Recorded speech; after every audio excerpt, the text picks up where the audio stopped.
اور وہ بھی اب اس قابل نہیں ہے کہ ہم اگر سٹور سے آلو لیں اور ان کا کرایہ دیں تو وہ آلو کی جو قیمت ہے وہ کرایہ پورا نہیں کر رہی. اس لیے فارمر جو ہیں وہ فارمر سٹور میں ہی چھوڑ کے بھاگ جاتے ہیں کہ ہم کیسے لیں. اور گورنمنٹ کو یہ سمجھ نہیں آتی کہ خدارا اگر آپ نے افغانستان بارڈر بند کیا تو کچھ اور اپرچونٹیز نکالیں لیکن اپنے فارمر کو تو تباہ نہ کریں. اور آلو جو ہے آلو کی فصل بالکل پچھلے سال والی بھی ضائع ہو گئی اور نئے آنے والی جو فصل ہے اس کا بھی ریٹ نہیں ملنا کیونکہ پچھلی جو فصل ہے وہی پڑی ہوئی ہے, وہ سٹوروں میں گل رہی ہے, باہر پھینک رہے ہیں, لوگ ضائع کر رہے ہیں, اس کا بالکل ریٹ نہیں ہے. اور سر یہ صرف اور صرف اسی وجہ سے ہوا ہے کہ ہمارا بارڈر بند ہے, ہماری پالیسیز ٹھیک نہیں ہے, ہم کچھ سوچتے ہی نہیں ہے گورنمنٹ کہ جن لوگوں کو آپ نے فارمر ہیں ان کا کیا بنے گا. اسی طرح آپ دیکھیں سر کہ کل پنجاب گورنمنٹ نے پالیسی اناؤنس کی ویٹ کی تو ویٹ میں بھی 3500 روپے کا اعلان کیا. آپ دیکھیں 3 سال پہلے 3900 روپے ریٹ تھا اور ابھی 3500 اعلان کیا اور وہ بھی 3500 پرائیویٹ سیکٹر دے گا. یعنی آپ نے یہ سوچ لیا ہے اس گورنمنٹ نے, ہم یہ سمجھتے ہیں اب پہلے تو ہماری کوئی امیدیں تھیں کہ یہ گورنمنٹ ہمارے لیے کچھ بہتر سوچ سکتی ہے یا کوئی ان کا ایڈوائزر کوئی بندہ انہیں بتا دے کہ یہ نہ کریں, کسان تباہ ہو رہا ہے, پوری سوسائٹی میں اکنامک کرائسس ہے, لوگ بھوک سے مر رہے ہیں, آپ ایسا نہ کریں خدارا. لیکن ان کو سمجھ نہیں آئی اور ابھی جو ویٹ کا ہے ویٹ میں بھی یہی تماشا کیا جا رہا ہے کہ پرائیویٹ سیکٹر کے حوالے کر دیا گیا. آپ دیکھیں کہ میرے فارمر نے بوریاں سٹور سے نہیں اٹھائی تو اس پہ FIR ہو گئی. دوسری طرف آپ دیکھیں کہ 120 روپے کلو چینی زائد ریٹ پہ بکتی ہوئی رہی. آپ مجھے دکھا دیں کہ پورے ملک میں کوئی ایک FIR ہوئی ہو. صرف اور صرف یہ ملک جو ہے ہم یہ سمجھنے اب ہمیں سمجھ آ گئی ہے کہ یہ صرف وڈیروں کا ملک ہے, یہ صرف سیاستدانوں کا ملک ہے, ہم صرف ان کے خدمتگار ہیں, ان کے کمی ہیں, جو ان کے مظاہرے ہیں, جو ان کے لیے کام کرتے ہیں. یہ جب دل چاہتا ہے ہمیں ذبح کرتے ہیں, جب دل چاہتا ہے ہمیں قربان کر دیتے ہیں. کسان دشمنی کا ثبوت دے رہی ہے پنجاب حکومت. یہ انتہائی افسوسناک ہے کہ اس زرعی ملک کو اس طرح تباہ کیا جا رہا ہے. میں ہمیشہ یہ کہتا ہوں اپنے پروگرام میں, آج کا میں نے انٹروڈکشن بھی ایسے دیا میاں صاحب کہ ہم جس کو سیاسی جنگ سمجھ رہے ہیں نا کہ ٹرمپ مدورو کو اٹھا رہا ہے وینیزویلا سے, یہ سیاسی جنگ نہیں ہے, یہ معاشی جنگ ہے. اور کسی بھی ملک کو تباہ کرنا ہو تو پلان یہی ہوتا ہے کہ اس کی معیشت کو تباہ کر دیا جائے اور وہ ملک خود ہی گھٹنوں پہ آ جائے گا. آپ جو بولیں گے وہ کرے گا, اپنا نیا پرائم منسٹر جو آپ کہیں گے وہ لے کر آئیں گے. اب آپ کو لگتا ہے کہ سر ایک سوچی سمجھے پلان کے تحت پاکستان کے کسانوں کو اس وقت زمیں بوس کیا جا رہا ہے؟ اور اگر یہ اسی طرح کی پالیسی رہی تو آپ لوگ اور کتنا سروائیو کریں گے؟ آپ کے پاس آپشنز کیا ہیں؟ یا تو آپ کسی اور ملک میں جا کے آباد کاری کریں جس طرح ہمارے انجینئر, ڈاکٹر, جو ہمارے پڑھے لکھا طبقہ ہے جس طرح وہ ملک چھوڑ کے جا رہا ہے. کسان کے پاس یہ آپشن ہے کہ وہ کسی اور ملک جا کے آباد کاری کرے؟ سر دیکھیے کسان کے پاس آپشن نہیں ہے کیونکہ کسان کے پاس وسائل نہیں. وہ اپنی زمین کا ٹکڑا اٹھا کے کہاں لے جائے گا, کیسے لے جائے گا؟ وہ جا نہیں سکتا, اس کا باپ دادا کا وراثت ہے اور وہ اس کو بیچ نہیں سکتا.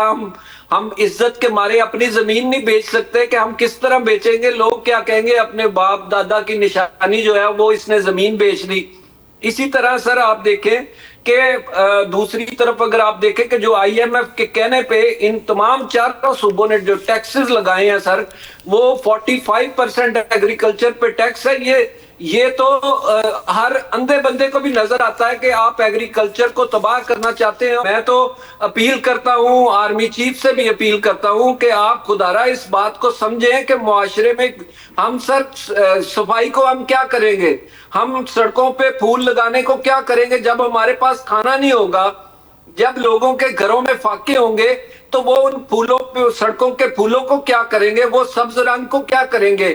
وہ تو ماریں گے, چھینیں گے یا کسی سے چھین کے کھائیں گے. کسان رہنما میاں عمیر مسعود صاحب, thank you so very much, جزاک اللہ آپ کے قیمت کے لیے. مجھے پروگرام کے آخر میں نبی کریم آخر الزمان صلی اللہ تعالیٰ علیہ وآلہ وسلم کی وہ حدیث مبارک یاد آ رہی ہے کہ بھوک انسان کو کفر پر مجبور کر دیتی ہے. ہمارے حکمراں ہماری قوم کو بار بار میکرو اکنامک انڈیکیٹرز کی طرف اشارہ کر کے کہتے ہیں کہ معیشت بڑی صحیح راہ پہ جا رہی ہے, لیکن وہ مائکرو اکنامک انڈیکیٹرز کا ذکر شاید اس لیے نہیں کرتے ہیں کیونکہ وہاں 21 سال کی بلند ترین بے روزگاری ہے, وہاں آدھی آبادی غربت کی لکیر سے نیچے ہے, وہاں پہ 3 کروڑ بچے اسکول سے باہر ہیں, وہاں 40% بچوں کو پینے کا صاف پانی نہیں مل رہا. کسان وہ جو پورے پاکستان کو کھلاتے ہیں چلاتے ہیں, میرے خیال سے اگر ہم نے ان کے اوپر محنت نہیں کی اور ان کا دفاع نہیں کیا ان حالات میں, جن حالات کی وجہ سے ہم افغانستان کا بارڈر بند ہوتے ہوئے دیکھتے ہیں اور پھر ان کی مشکلات بڑھتے ہوئے دیکھتے ہیں, تو آئی تھنک ہم ایک ایسا نقصان کا سامنا کریں گے جس کا کبھی ازالہ نہیں کیا جا سکے گا. اپنا خیال رکھیے گا, اللہ تعالیٰ ہمارا مستقبل بہتر کرے. آپ بھی کہیے میرے ساتھ آمین. I'll see you tomorrow. Until then, اللہ حافظ.